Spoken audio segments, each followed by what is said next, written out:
Hello friends, welcome back to my channel. कैसे हैं आप सब? आशा करती हूँ कि आप सब अच्छे होंगे, पढ़ाई भी अच्छी चल रही होगी। तो फ्रेंड्स, आज की वीडियो में हम लोग बात करने वाले हैं आरओ एआरओ और यूपी पीसीएस के एग्ज़ाम पर, जो कि पोस्टपोन हो चुके हैं। ठीक है, और अभी कोई डेट पता नहीं है कि कब हो सकता है, ना कोई अभी तक कैलेंडर आया है। ठीक है, तो इसमें क्या होता है कि जब हमारे पास टाइम ज़्यादा होता है या कुछ सर्टेन टाइम नहीं पता होता है, तो हमारा जो पढ़ाई करने का तरीका है वो थोड़ा सा मतलब डामाडोल रहता है और हम एक सही डायरेक्शन में और उसी फोकस्ड के साथ पढ़ाई नहीं कर पाते हैं, जैसा कि हम जब हमें डेट पता होती है तब हम करते हैं। ठीक, लेकिन ये भी एक खतरे की ही निशानी है। अगर हम को पता है कि हमारा एग्ज़ाम होना है लेकिन डेट नहीं पता है, चलिए कोई बात नहीं, जो भी पॉसिबिलिटीज़ है, जिस मन में भी पॉसिबिलिटीज़ हैं उसके हिसाब से हमको पढ़ाई करनी चाहिए। और देखिए, जब भी कोई एग्ज़ाम होता है, ठीक है, तो उसमें हमें क्या लगता है कि अगर एक मंथ पता है, ठीक, तो हमें ऐसा लगता है कि अगले साल होगा या 6 महीने में होगा या 3 महीने में होगा, तो ये मोटा मोटा एक टाइम होता है।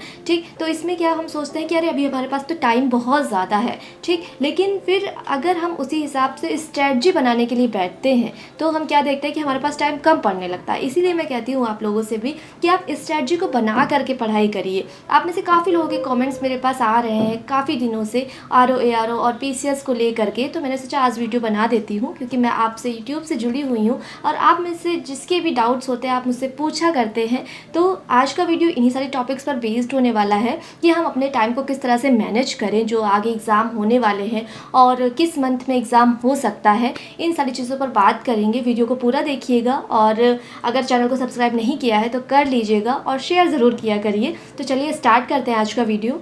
तो देखिए फ्रेंड्स, जो 2024 में आरओ एआरओ और यूपी पीसीएस के एग्ज़ाम होने वाले थे, एक तो आरओ एआरओ का हुआ भी था, ठीक है, वो भी कैंसिल हो गया और ये पोस्टपोन हो गया। UP PCS RO ARO exam अब होंगे, ठीक है, तो उनके जो होने के चांसेस हैं प्रोबेबली यूपी पीसीएस का सितंबर अक्टूबर में सुनने में आ रहा है होगा, और इसी तरह से आरओ एआरओ अक्टूबर नवंबर में होगा। ठीक, तो एग्ज़ाम तो होना ही है।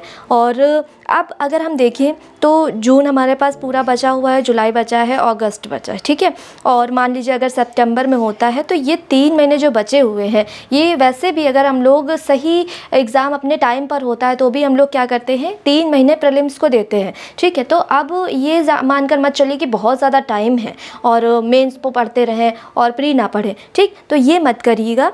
आप क्या करिए, टाइम को इस तरह से मैनेज करिए कि आप मेंस के साथ साथ प्री को भी अच्छा खासा टाइम दें। आप हाफ टाइम दीजिए दोनों को। ऐसा नहीं है कि आप पूरी तरह से मेंस पर ही फोकस्ड रहें। और क्योंकि देखिए कट ऑफ बहुत ज़्यादा लास्ट बार भी गई है, 125 गई है, इस बार भी हो सकता है बढ़े, है ना, इसका कुछ कहा नहीं जा सकता। तो आप इसको देखते हुए करिए, क्योंकि अगर प्री नहीं क्वालिफाई होगा तो मेंस पढ़ते रहने से भी कोई फ़ायदा नहीं है। प्री क्वालिफाई होना बहुत ज़रूरी है, ये हमें सोच करके चलना है पहले से ही। तो देखिए, अगर आप ज़्यादा कुछ नहीं तो आप पीवाईक्यू सबसे पहले कर लीजिए। ठीक है, पीवाईक्यू को करिए और करंट करिए। ठीक, करंट अफेयर्स, और करंट अफेयर अभी मैं बताऊंगी कि किस तरह से इसकी क्या स्ट्रेटजी रखिए, लेकिन उससे पहले देख लीजिए पीवाईक्यू अगर आपको करना है तो काफ़ी लोग बुक को लेकर के कंफ्यूज रहते हैं।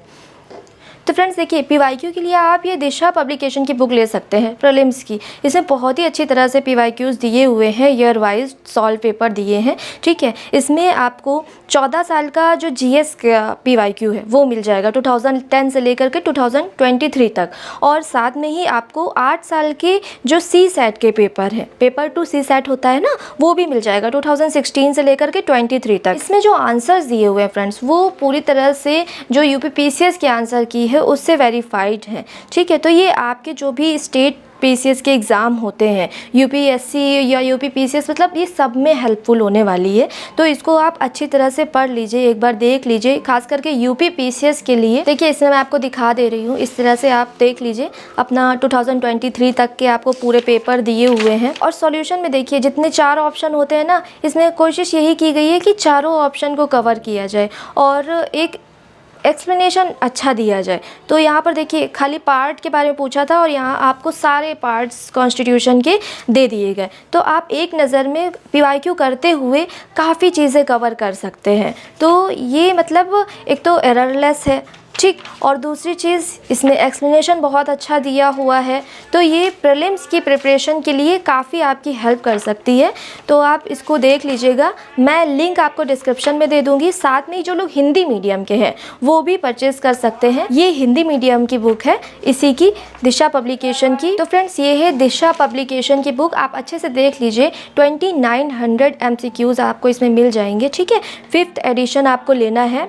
ठीक, और अपनी तैयारी को अच्छे से करते रहिए PYQ के साथ। देखिए फ्रेंड, दूसरी चीज़ क्या है, करंट अफेयर। PYQ हमने देख लिया कैसे करना है, कहाँ से करना है। और करंट अफेयर की अगर बात करें तो अगर सितंबर में एग्ज़ाम हो रहा है तो जनवरी से लेकर के जुलाई तक हमें करना होगा। फरवरी का करना ही पड़ता है क्योंकि उसमें बजट होता है, तो जनवरी भी ले लीजिए, सही रहेगा। क्योंकि जनवरी साल का पहला महीना रहता है, बहुत सारे इंडेक्स आते हैं, उसमें काफ़ी चीज़ें नई होती हैं, तो वो करंट अफेयर के लिए इम्पॉर्टेंट होता है मंथ। तो इस वजह से मैं कह रही हूँ जनवरी कर लीजिए। जनवरी से लेकर के जुलाई तक आपको करंट अफेयर देखना है। अब देखिए, आपको क्या करना है, जो अब जून आने वाला है और जुलाई, ठीक, इसमें आप क्या करिए, पर डे करंट देखिए। इसलिए क्योंकि देखिए, जो लास्ट मंथ्स के करंट अफेयर होते हैं ना, वो बहुत ज़्यादा इंपॉर्टेंट होते हैं, उसमें से कुछ नहीं छूटना चाहिए। तो ये अच्छी तैयारी हो जाएगी। आप पर डे थोड़ा थोड़ा देखते रहिए, फिर बाद में मैगज़ीन देख लीजिएगा। और दूसरी चीज़ क्या करिए, जून में आपको ये टारगेट रखिए कि हम जनवरी, फेब और मार्च, इन 3 मंथ का करंट कर लेंगे। ठीक, और फिर जुलाई में क्या करना है, आपको अप्रैल, मई और जून का करंट कर लेना है। फिर अगस्त में जुलाई के साथ आपको ये सारे मंथ का करंट आपको रिवाइज़ करना पड़ेगा अगर सितंबर में एग्ज़ाम होगा। तो देखिए कितना मतलब कम टाइम है। अगर आप प्रीलिम्स के लिए PYQ करंट अफेयर भी करते हैं तो आपको बहुत मतलब हेल्प मिल जाएगी एग्ज़ाम में। तो आप इतना तो करिए। फिर उसके बाद आप देखिए कि आपका कौन सा पोर्शन वीक है, कौन सा स्ट्रॉन्ग है, वो करिए। ठीक, तो इतना कम से कम आप करिए, मीन्स तैयार करते रहिए। ठीक, और फिर जब डेट आ जाएगी कुछ एक क्लियर, तो पूरी तरह से प्री पर लग जाइएगा। तो ये हम कर सकते हैं।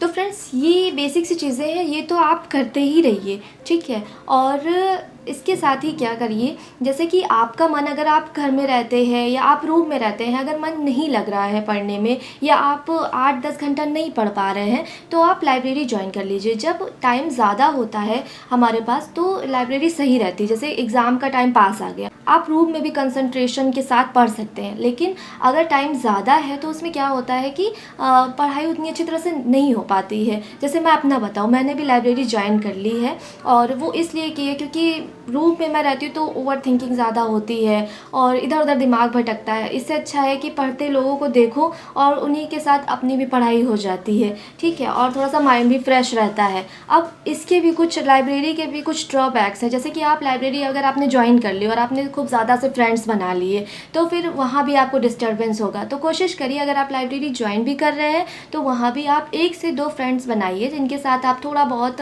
अपना माइंड फ्रेश कर सकें। उन्होंने क्या पढ़ा, आप क्या पढ़ रहे हैं, थोड़ा सा शेयर कर सकें। और ज़्यादा मत बाहर निकलिए बार बार, क्योंकि देखिए धूप भी आजकल बहुत ज़्यादा हो रही है, तबीयत ख़राब हो सकती है। तो आप एक कोई टाइम अपना बना लीजिए, उसमें आप अगर आप पढ़ चुके हैं 7-8 घंटा, 5-6 घंटा, फिर उसके बाद आप उठिए, थोड़ा सा बाहर चले जाइए, फिर अपना आकर के पढ़ाई करिए। तो इस तरह से आप वहाँ भी अपना टाइम मैनेज करिए। और मैं जहाँ पर अभी मैंने लाइब्रेरी ज्वाइन की है, तो वहाँ पर तो मैक्सिमम पढ़ने वाले, मतलब मेंस दे रहे बच्चे हैं, तो वो कुछ ज़्यादा ही मतलब अपने आप को लेकर के सीरियस होते हैं। तो वहाँ पर ऐसे भी कुछ नहीं हो पाता है। लेकिन जहाँ पर अभी स्टार्टिंग की है, बच्चों ने पढ़ाई करने के लिए आ रहे हैं, तो इतना ज़्यादा वैसा माहौल नहीं होता है लाइब्रेरीज़ में।